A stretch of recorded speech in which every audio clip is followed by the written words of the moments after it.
Travis raised his glass like he was on a stage, the mic in his other hand, crowd wrapped around him like always. "Now I know you're all wondering who my best man is gonna be," he said, grinning.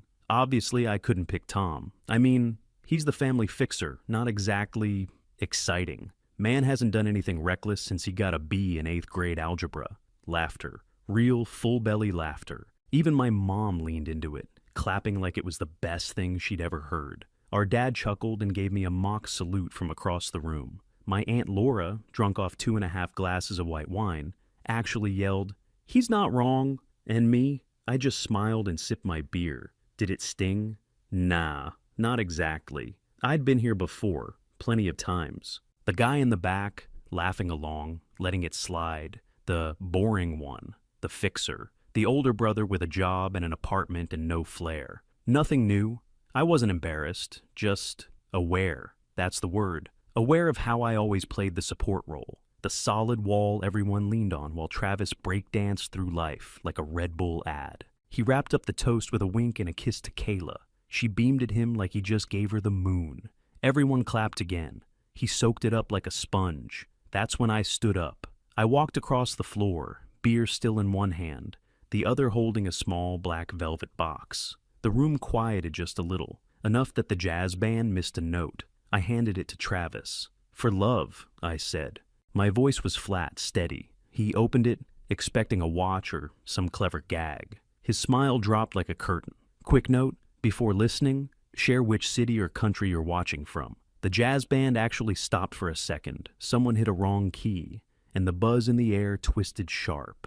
Then Kayla stepped up, all sparkle and grin, snatching the mic. "Okay, wow, I'm gonna steal the spotlight back," she said, dragging out the vowels, eyes scanning the frozen faces. "Let's keep the good vibes going." She laughed, tried to sell it, but the crowd wasn't buying anymore. Even the clink of glasses had gone quiet. Travis still had the box open in his hand. And then I walked back to my seat, not looking at him.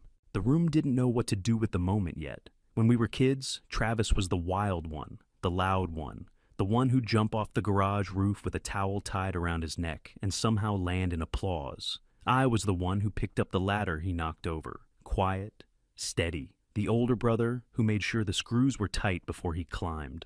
In every family photo, he's dead center with that shit-eating grin. I'm off to the side, holding the camera or fixing someone's collar, always blurry in the corner, always half-cropped out. When I started high school, my buddy Kyle invited me to a party. I was excited, stupidly. I asked if I could bring someone.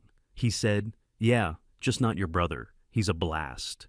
"You're kind of serious." Said it like he was doing me a favor. Travis came anyway, showed up with a bottle of something he definitely didn't buy himself, and ended up making out with my girlfriend behind the pool house. When I confronted him later, he laughed and said, "Man, if she's kissing me, she wasn't really yours." He was 16. I still remember standing outside that party, staring at my car, wondering if I should slash his tires or drive into a pole. College was no better. I got into this mid-tier frat. Good house, decent guys. Travis came to visit during rush week, told everyone we were tight, said he was just like me but with better stories. He got a bid.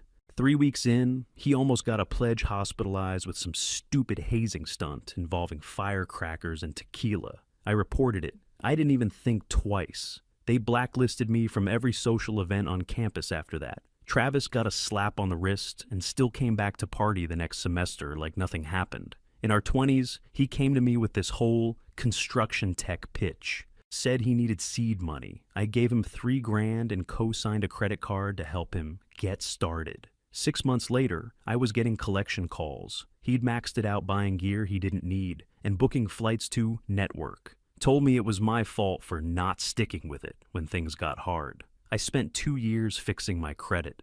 He bought a new truck and named it the Hustler. And still, every Thanksgiving, every birthday, every wedding, we'd show up. And it was like I didn't exist. Our mom would tell everyone about Travis's grind, his entrepreneur spirit.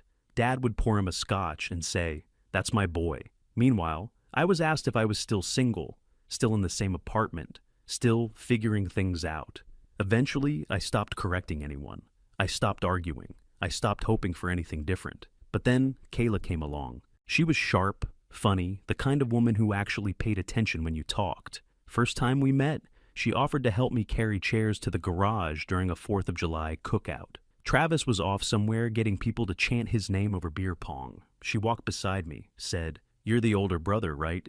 "You've got a calm vibe," I said. "That's a polite way to say boring." She smiled. "No, I like calm." That stuck with me. Not because I thought she liked me, but because for the first time in years, someone had looked past Travis long enough to notice I was in the room. After that, I started watching again. Not obsessively, not out of jealousy, just observing. How Travis showed up late to everything and made it a joke. How he always turned the spotlight back on himself. How Kayla always smoothed over the awkward moments, laughed a little louder when he pushed too far. I saw her eyes when he'd say something dumb, that flicker, that hesitation, the part she'd swallow and hide behind a grin. And I started thinking, maybe this time, someone else will see it too. But they didn't. So I kept watching.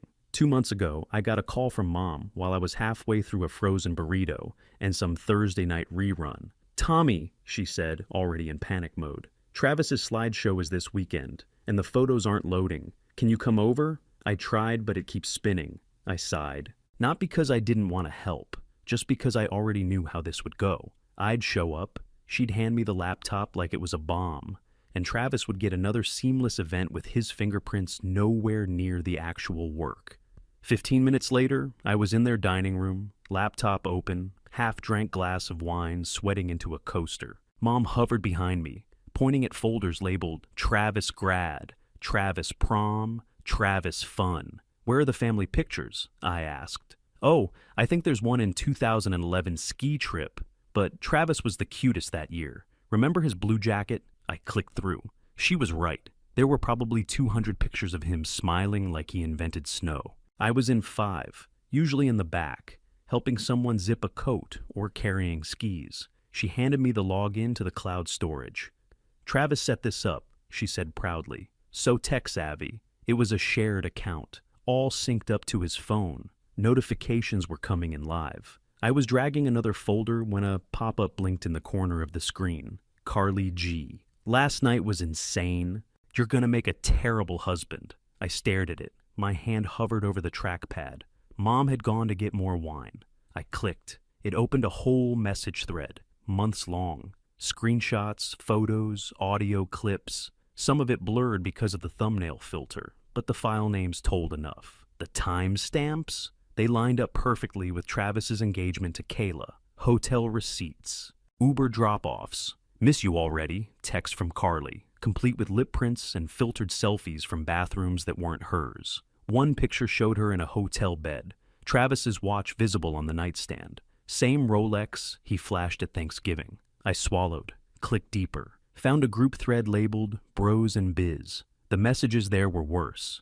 A bunch of his buddies, guys I recognized from barbecues and golf trips, egging him on. One message from Travis read, "Once the ring's on, I'll pitch her dad on the app. Might finally get that angel investor status." Another one, "Kayla's cute, but she's an investor with benefits. I'm locking this down like Series A funding." They joked about prenups, about keeping Carly quiet. One guy asked if she knew he was engaged. Travis replied, "She doesn't care, says she likes being the secret. She calls it rebel love." I sat there, fingers frozen over the keyboard, heat rising through my neck. This wasn't just cheating. This was planning, strategy, a whole blueprint built around Kayla's last name and her dad's money. Mom walked back in humming, didn't notice a thing. I shut the window and went back to sorting photos of Travis holding puppies, smiling on boats, posing next to college awards he barely earned. The slideshow folder blinked green. Upload complete. "Thank you, honey," she said. "You always make things work." I nodded, still staring at the screen. But I wasn't looking at the photos anymore. I was thinking about Kayla, how she'd offered to carry chairs, how she looked at Travis like he was everything she wanted. I was thinking about that message from Carly, and how easily Travis moved through life, burning every bridge and acting like it made him brighter. I didn't say anything, not yet, but I copied every file. I drove home from my parents' place with my jaw tight and the steering wheel digging into my palms. The second I walked into my apartment, I dropped my keys on the counter, opened my laptop, and plugged in a flash drive I'd bought months earlier for work receipts. Funny how that little piece of plastic suddenly felt heavier than everything else in my life. I started backing everything up, screenshots first, then the videos, then even the audio clips I hadn't fully gone through yet. I didn't know what I was going to do with all of it. I just knew I wasn't burying it. Not this time. Not for Travis, not for my parents, not for the family image everyone kept polishing like it was a trophy. While the files copied, I walked around my apartment, pacing between the kitchen and the couch. My mind kept flashing to Kayla's smile, the way she looked at him like he knew hung the damn stars. I felt this slow, simmering anger rolling through me. Not the quick kind, but the kind that settles into your ribs and stays. Over the next few weeks, I showed up to everything. Planning sessions, tastings, walkthroughs.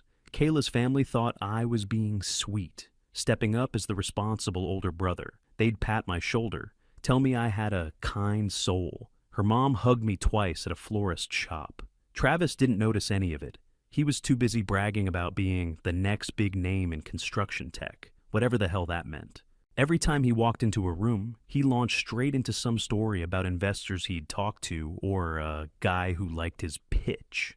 Always vague, always inflated. Kayla would listen with those soft eyes, like she actually believed he was building something real. One night, during a cake tasting, he leaned over and told the baker, "I'm gonna be huge soon. You'll probably see me on some podcast circuit."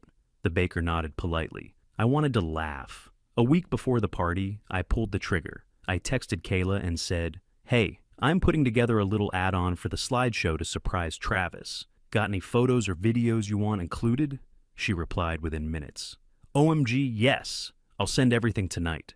"Thank you." That exclamation-heavy enthusiasm hit me harder than I expected. When the files came through, I opened them one by one on my laptop.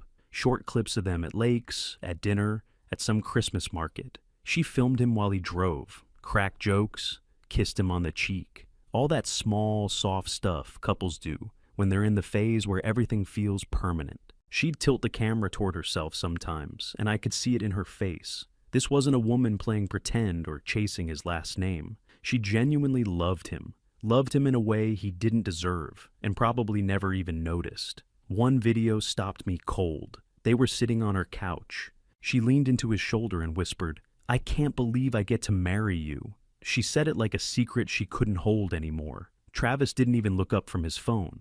"Yeah, babe, same."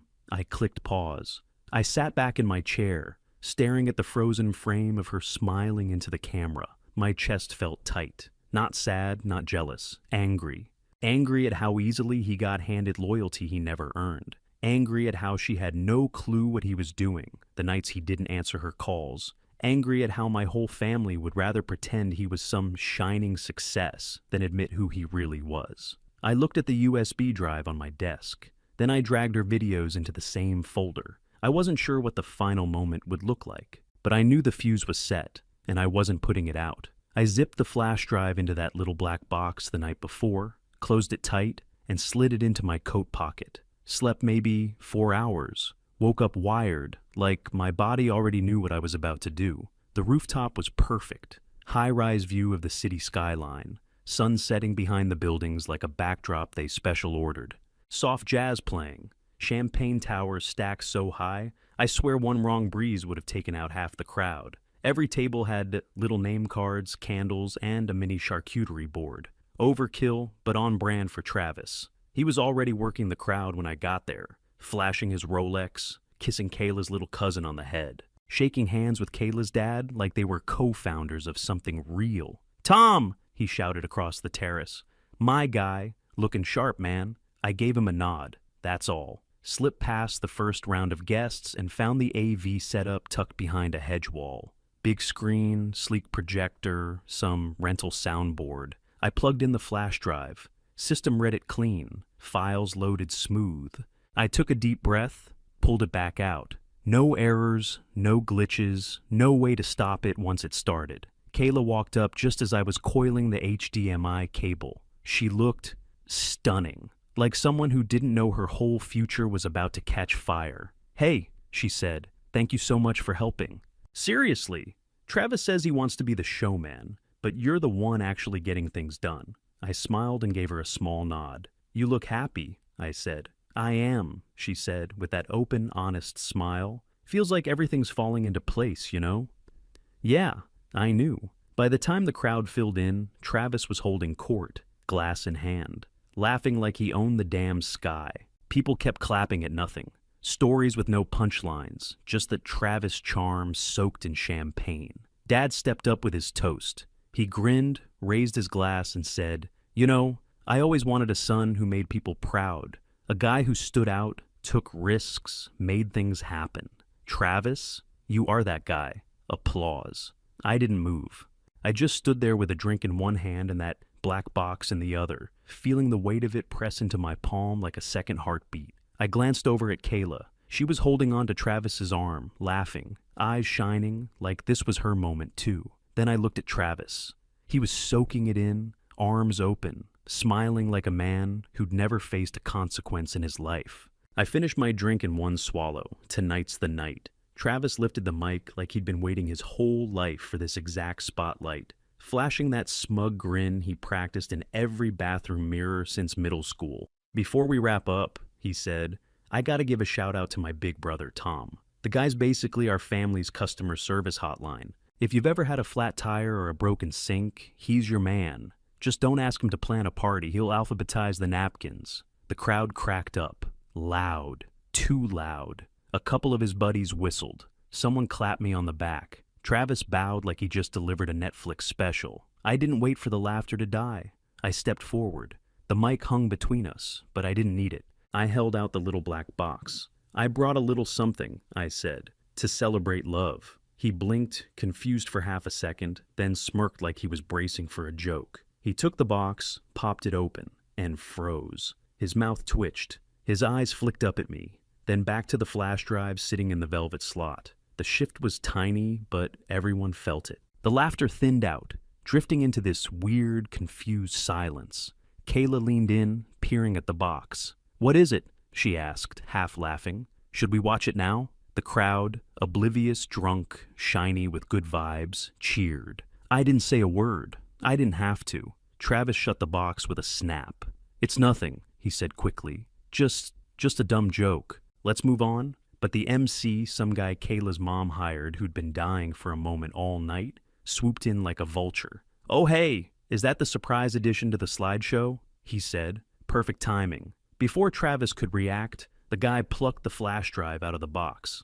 Let's plug it in. Wait, no, Travis barked. It's not ready. It's not, but the MC was already kneeling behind the projector table, sliding the drive into the port like a magician revealing the final trick. The screen flickered.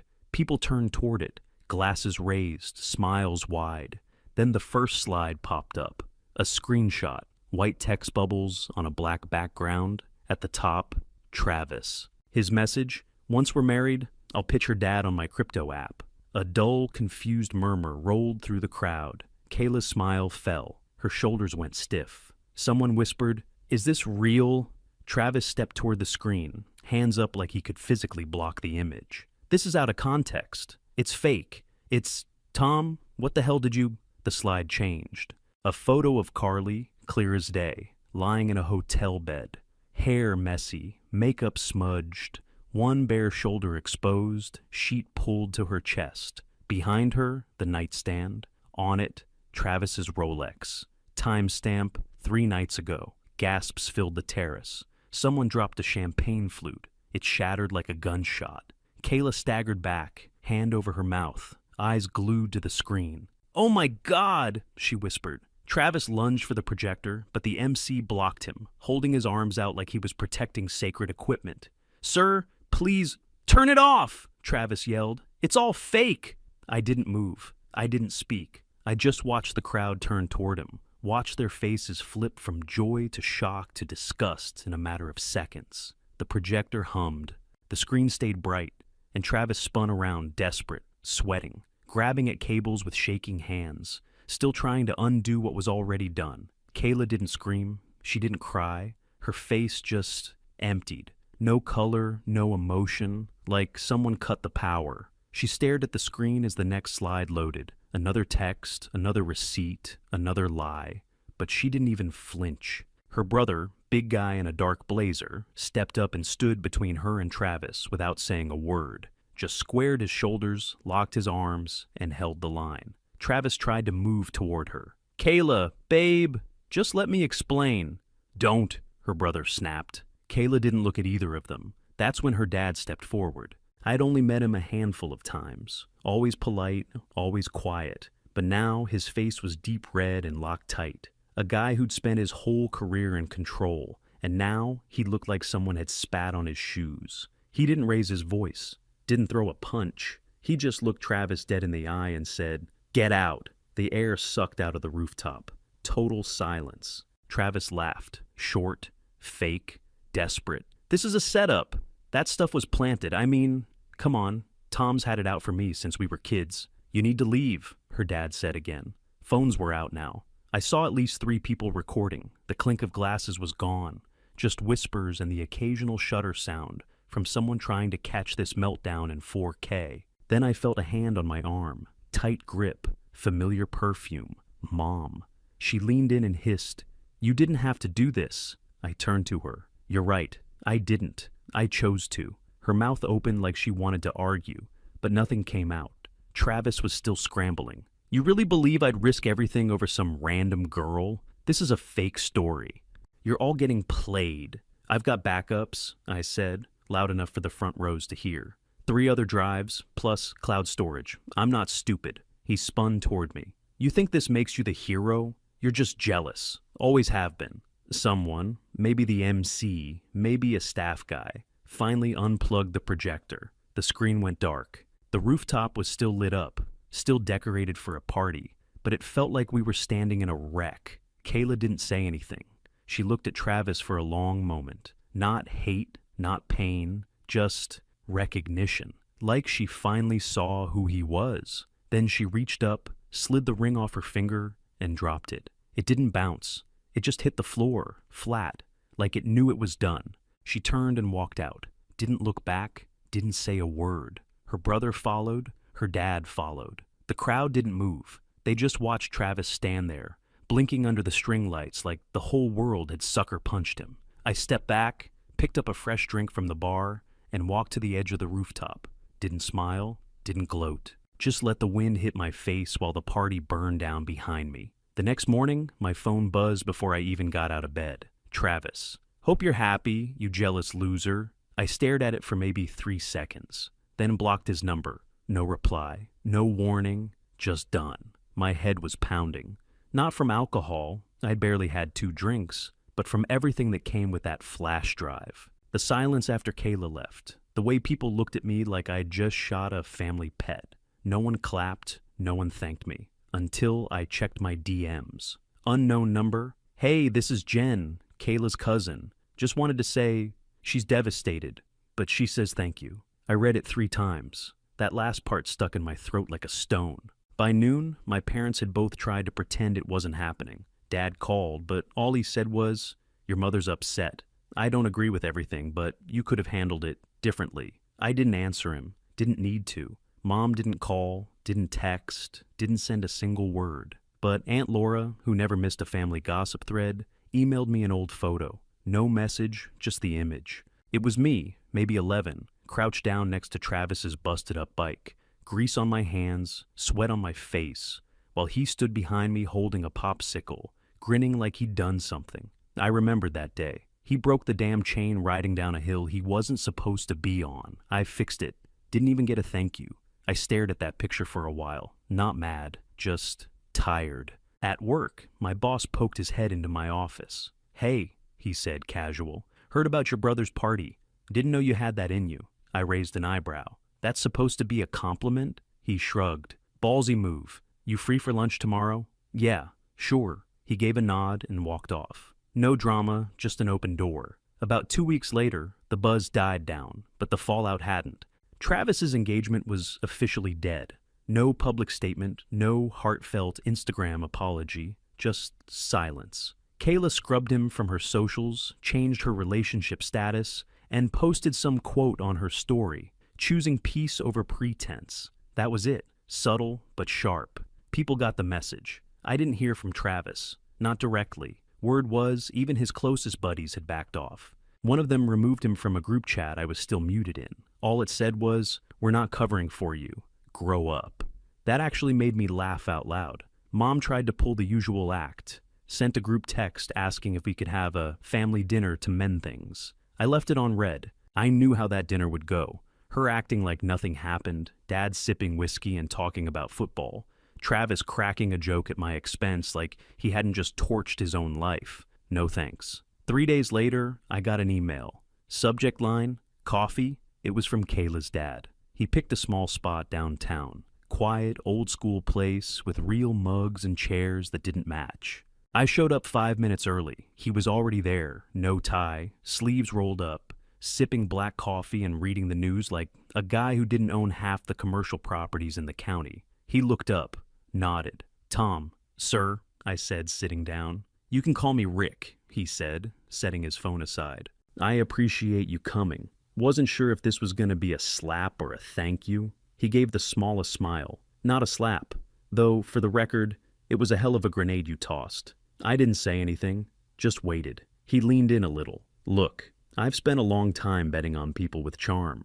Flash, sales pitch types. Your brother's not the first to sell me something with no product behind it." I nodded once. Let him keep going. He tapped his coffee cup. "But you knew the risk, and you still did the right thing.